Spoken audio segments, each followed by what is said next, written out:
I want to give a special shout out to all my patrons. First, thank you so much to my Biblios friend, Biblioholler, Bibliomancers, and my new Bibliomancer, Kim. It means a lot to me that you are giving me your extra support toward my passion and hobby. Hi everyone, Petrik here. So for today's video, this will be a big one. It is time for me to talk about all the best books that I've read in the year 2024, except one, but I will get to that later. But anyway, these are for the top 15 best books that I've read in the year 2024. Now, usually I post this video a bit later. Usually I post this like really near the end of the year. And to be fair, we are really close to the end of the year now. We're less than 2 weeks before we are in the year 2025. But because this year, as you know, if you have been following my channel this year, then you know that this is by far the worst reading year for me in terms of quality and also quantity. But I can definitely say that even though this is the worst reading year for me, it is not the same for my life. When it comes to my life, my career, and everything else, it is a big improvement. But reading, well, unfortunately, it gets a bit sacrificed for this. But I will not get into too much details for this one. I just want to say that even though this is the worst reading year, I can definitely say that there are still some amazing books that I get to read within this year. Now, there are two rules to this list. Usually when I post this list, I make one rule, and that is only one author or one series will be included in this list. For example, if I'm talking about, let's say, I don't know, A Song of Ice and Fire, I will only include A Game of Thrones or A Storm of Swords in the list. But for this year, because of how bad my reading year is, I will include 2 books per series. But don't worry, there is only 3 series where this rule applies. The rest is only 1 book per author. And then for the other rule, not all the books I'm going to be talking about today are specifically published this year. That is not the case. That hasn't been the case. This is about the best books that I read within this year, not about the best books that are published this year. So yeah, without further ado, let's begin. Let's begin from number 15, and that is The Teller of Small Fortunes by Julie Long. This is the only cozy fantasy on this list, and it is also one of the best fantasy debut that I've read this year. I think when it comes to the matter of quality, this is up there with Legends and Lattes by Travis Baldree. Now, I think many of you know that I don't read a lot of cozy fantasy novels, even though I do read slice of life manga and also watch slice of life anime, but I don't read cozy fantasy novels. I think when it comes to reading novels, fantasy novels, I prefer epic fantasy with a lot of tension and high-stake storyline. But sometimes I do like to take a break and read something casual with a lot of great messages and also great characters. And this book, The Teller of Small Fortunes, definitely has that. If you are in need of a break from your usual serious reading and you want, or maybe you are a fan of cozy fantasy and you like Legends and Lattes, then please try reading The Teller of Small Fortunes by Julie Long. I think it is a great book, and that's why it is on this list. And on number 14, well, we have, I don't even know whether this can be considered as a new read or not, but this is a new title. So this one is The Narrow Road Between Desires by Petrik. Now, if you don't know, this is an expansion of the Lightning Tree novella, and I guess this is still a novella. It is for 40,000 words long, so kind of like a long novella, almost a short novel. You know the gist when it comes to Petrik Rothfuss. The writing is absolutely beautiful, and I love The Lightning Tree very much. I have read The Lightning Tree, I think twice or thrice now, and I love that title with every read. But for whatever reason, this book, even though I still love it very much, and the illustration by Nate Taylor definitely enhanced the story, but somehow with the expansion of the story, I think a lot of it relies to Doors of Stone being released, like Embrails and also other stuff. I think a lot of those, we can get those rewards after Doors of Stone is released, but as we know, Doors of Stone is still not out yet. But as I always say, I love reading Petrik Rothfuss writing. Even reading this one already makes me want to do another reread of the Kingkiller Chronicle. It's just that bad. I know that many of you suffers the same problem with me when it comes to the Kingkiller Chronicle. Even though there is no Doors of Stone inside, somehow it's just something magical about the world of Tamaran and also the writing of Patrick Rothfuss. So yeah, this is at the number 14. So at the number 13, this is another debut novel being published this year and one of my favorites. And this is The Dollmakers by Lynn Buchanan.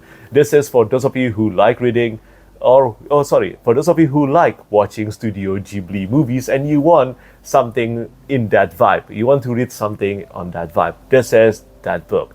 But something to remind you, this is something that I always say because I don't want people coming at me saying that the main character is so unlikable and I didn't warn anyone about it. So yeah, the main character, Xian, is very unlikable for the first half of the book. It is not until the second half that we can get her development. So for the first half, you definitely have to be patient with her character. She's up there with Rin from the Poppy War, and you know Rin from the Poppy War can definitely test your patience as well. But I love the doll system in this book, and also I think this works really well as a standalone novel. I'm still not sure when the sequel will be out yet, but if there is a sequel, I think it will be a standalone sequel, just like I think the way Legends and Lattes and This World by Teddy Pratchett works. There's a lot of standalone title in that huge world. So I think this will be the same for the Doll Makers. But yeah, I really love this one. I think the writing is very compelling, and even though there is no chapter,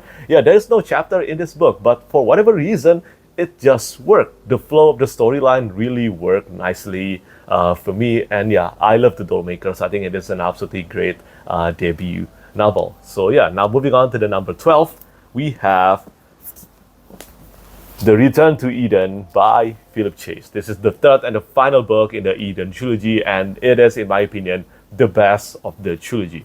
I really enjoyed reading The Way of Eden. I think it was great.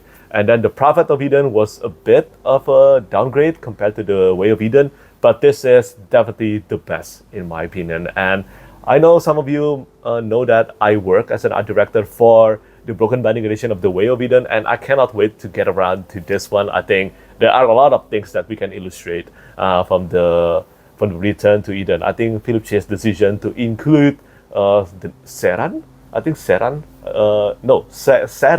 that's how you pronounce the name of the new main character in the Return to Eden. But the inclusion of that character definitely changed the tone and also kind of like the momentum of the entire trilogy in this book. And I loved it. I think Philip Chase did a brilliant job in concluding this trilogy. And if you have read The Prophet of Eden, the second book, you might have thought that, you know what, this feels like the story has concluded, and I can let you know it hasn't. There's still a lot of stories to tell, and everything ended in The Return to Eden. And I think Philip Chase has mentioned there will be a standalone novel that comes after what happens at the end of The Return to Eden.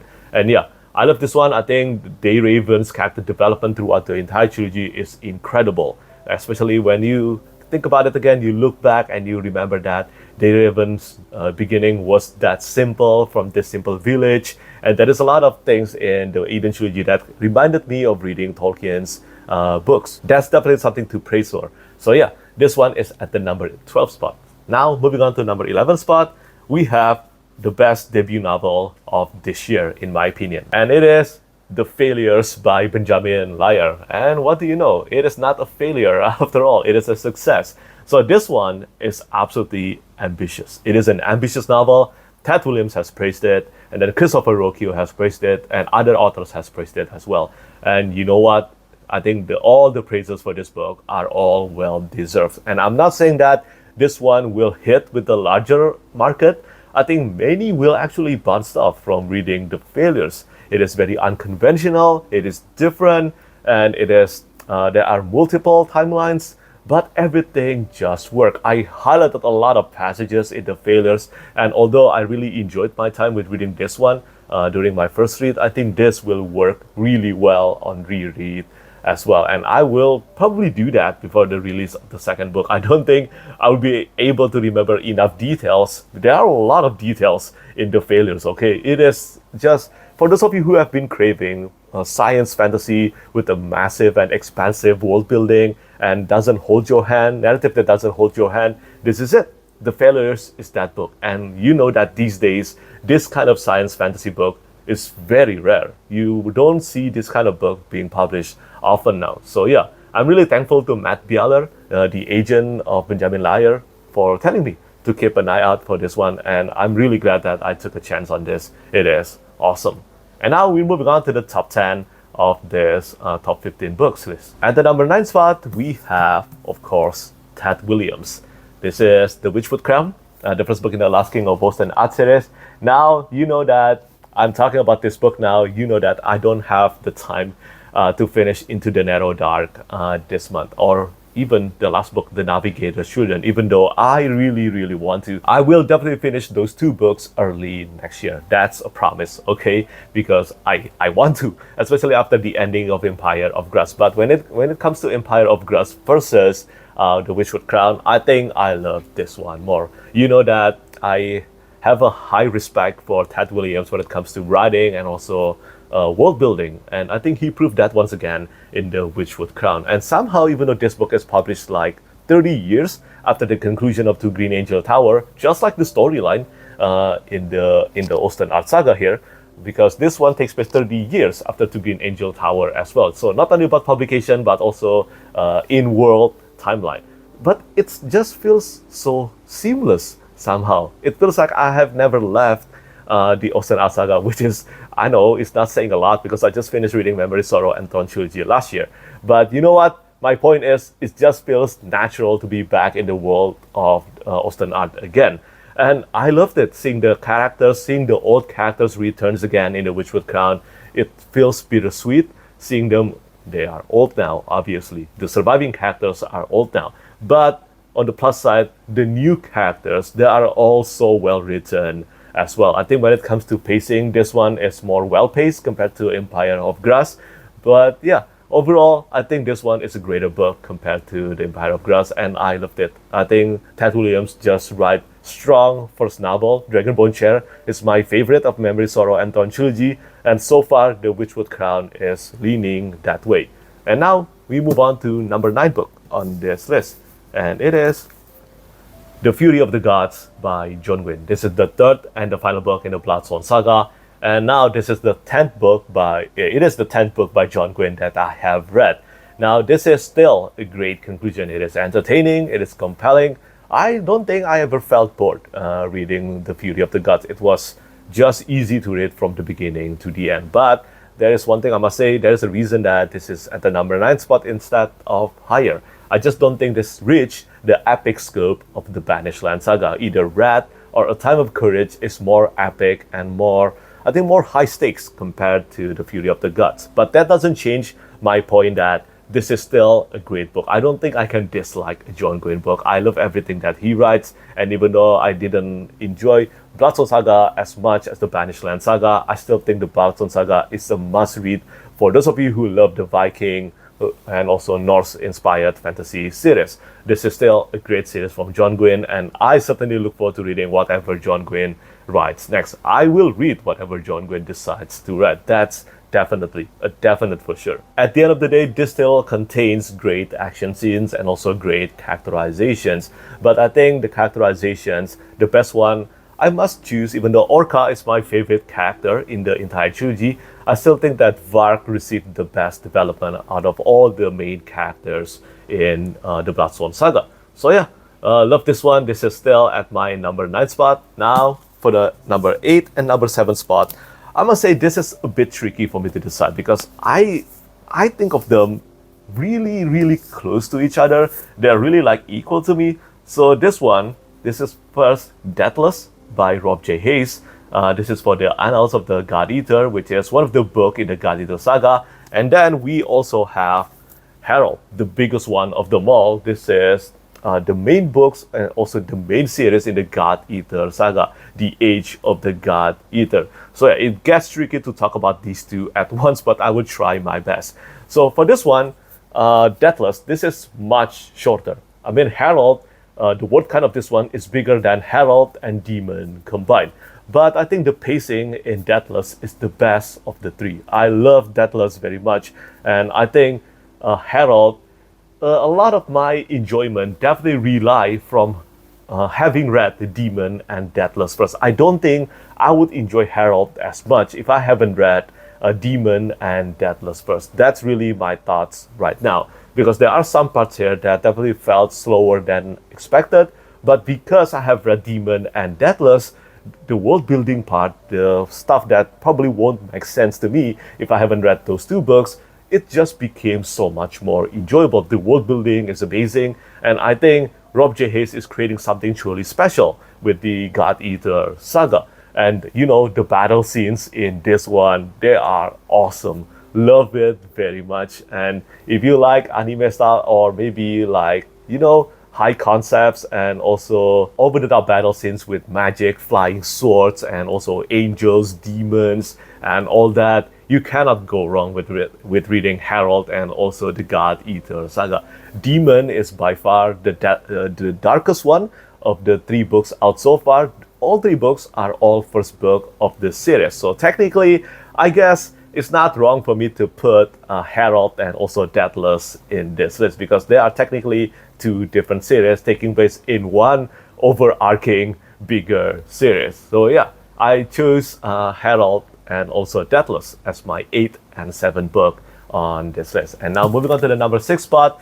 This is again by Ted Williams. This is for Brothers of the Wind. I think this book is criminally underrated. It contains some of Ted Williams' best writing, and for those of you who don't know, this is a story about Ineluki the Storm King, a prequel story about Ineluki the Storm King and his brother Hakatri, hence Brothers of the Wind.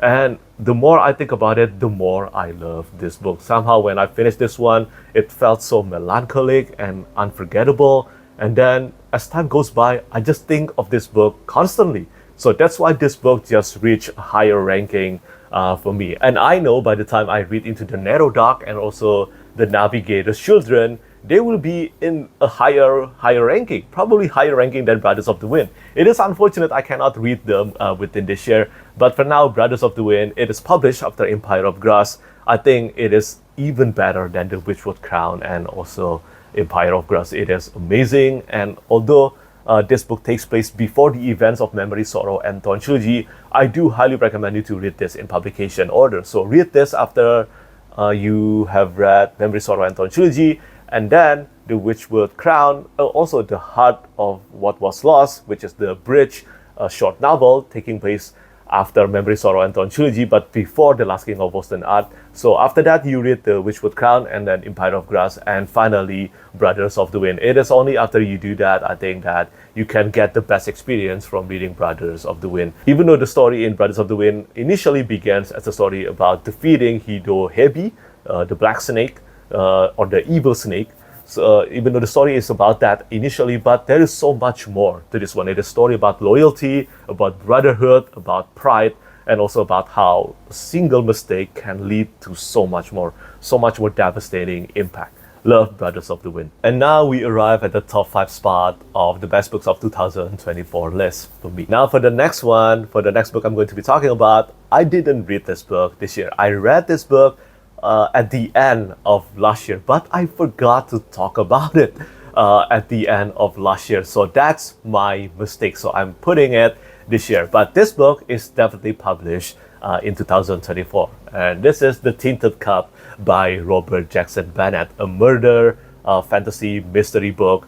And I loved it. I have always loved every book by Robert Jackson Bennett. I think he is one of the most underrated fantasy authors out there. I love that he always blends fantasy, sci-fi, and also horror in his books, and this time with a big dose of mystery. I think this book can be categorized as mystery more than fantasy. It is a mystery. It is a murder mystery book in a high fantasy world. Put it that way.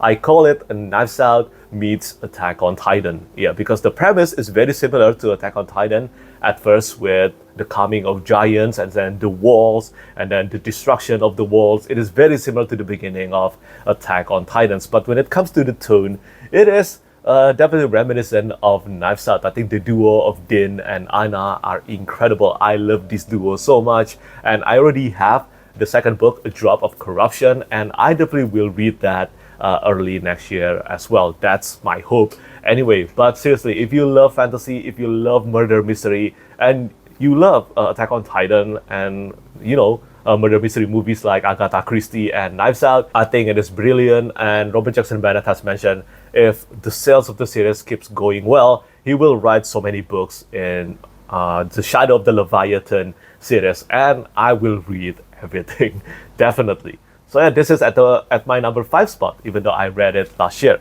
And at my number 4 spot, this is a classic. This is The Pillars of the Earth by Ken Follett. Now I have posted my full spoiler-free review of this one on my YouTube channel, and many people have told me that I must read Pillars of the Earth at the very least in the King's Bridge series, and everyone is correct about this. I love this one. It is, I think, 400,000 words long, and it never felt boring at all. There were some things in the beginning that felt a bit icky to me, like Tom the Builder's relationship, but other than that, seriously, I think this one, all the characterizations for the protagonist and the antagonist, everyone is just so well written. You will love the characters, you will hate the main villains. Seriously, the main villains in this one, they are awful human beings, and so if you have read this book, you know what I'm talking about. But when it comes to the Pillars of the Earth, I think when you hear this book, you always hear that this is about the building of a cathedral, and technically it is true, it is about the building of a cathedral.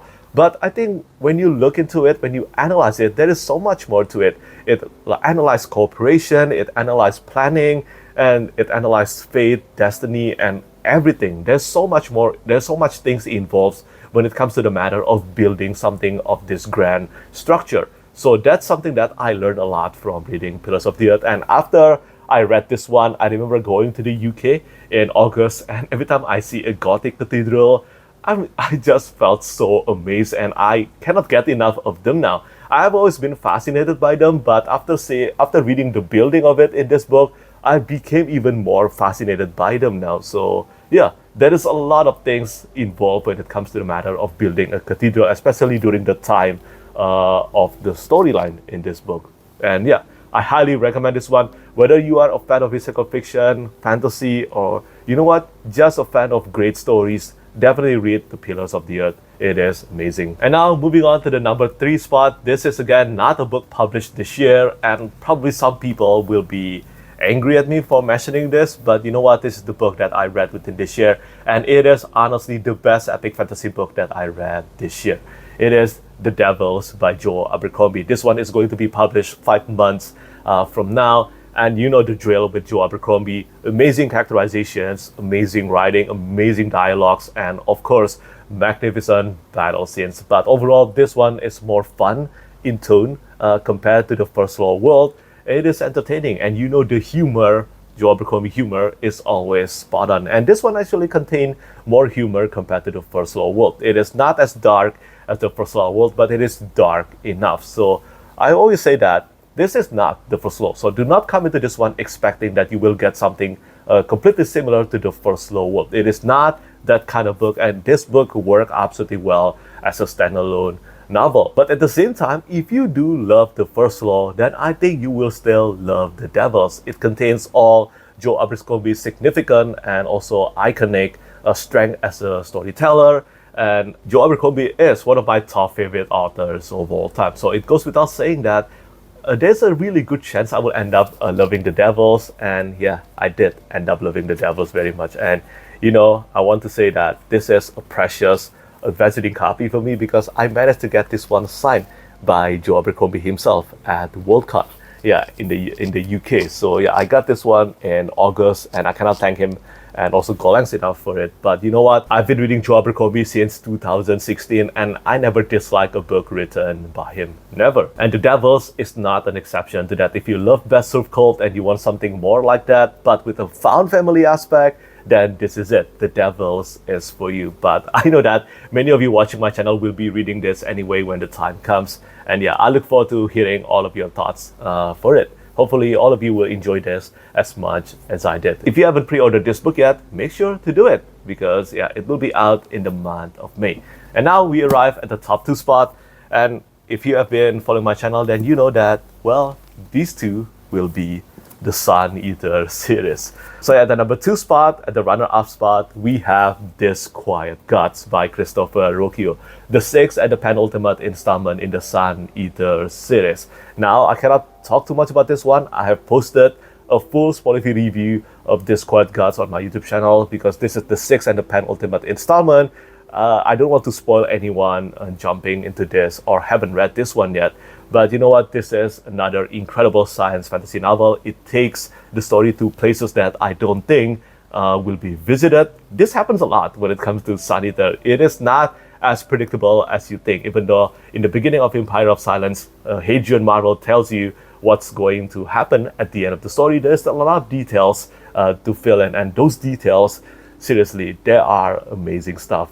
I think Christopher Rocchio is truly one of the best authors right now, even though he's still relatively very young as a science fiction and fantasy author. But his talent when it comes to writing, his dedication is astounding. It is astounding. So yeah, this one is at the number 2 spot. And you know what? I cannot wait to read Shadows Upon Time next year. And finally, at the number 1 spot, we have Kingdoms of Death. This is, in my opinion, up there with Demon in White as the best books in the entire Sun Eater series so far.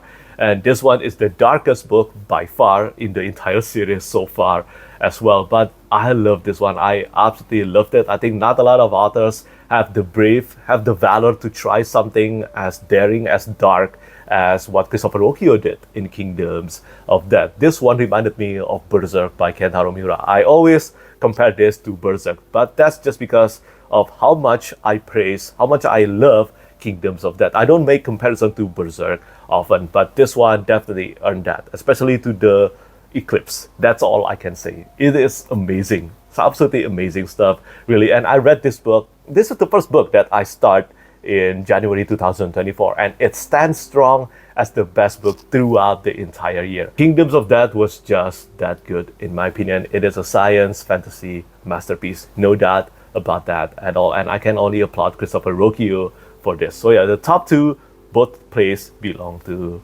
Christopher Rocchio and also the Sun Eater series. So yeah, well done on that. Now, some of you might be wondering, where is Wind and Truth? If you have been following my channel this month, then you know I don't have the time to read Wind and Truth yet.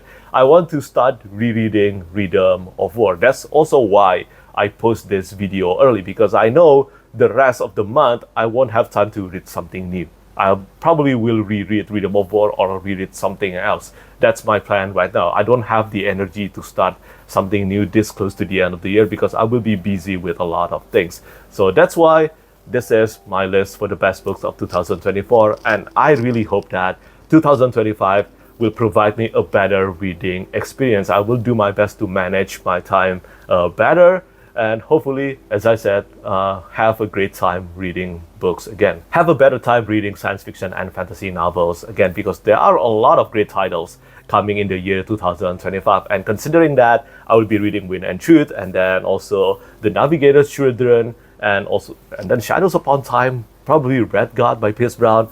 So many, and then Strength of the Few by James Arlington. So yeah, see, a lot of amazing titles coming in 2025.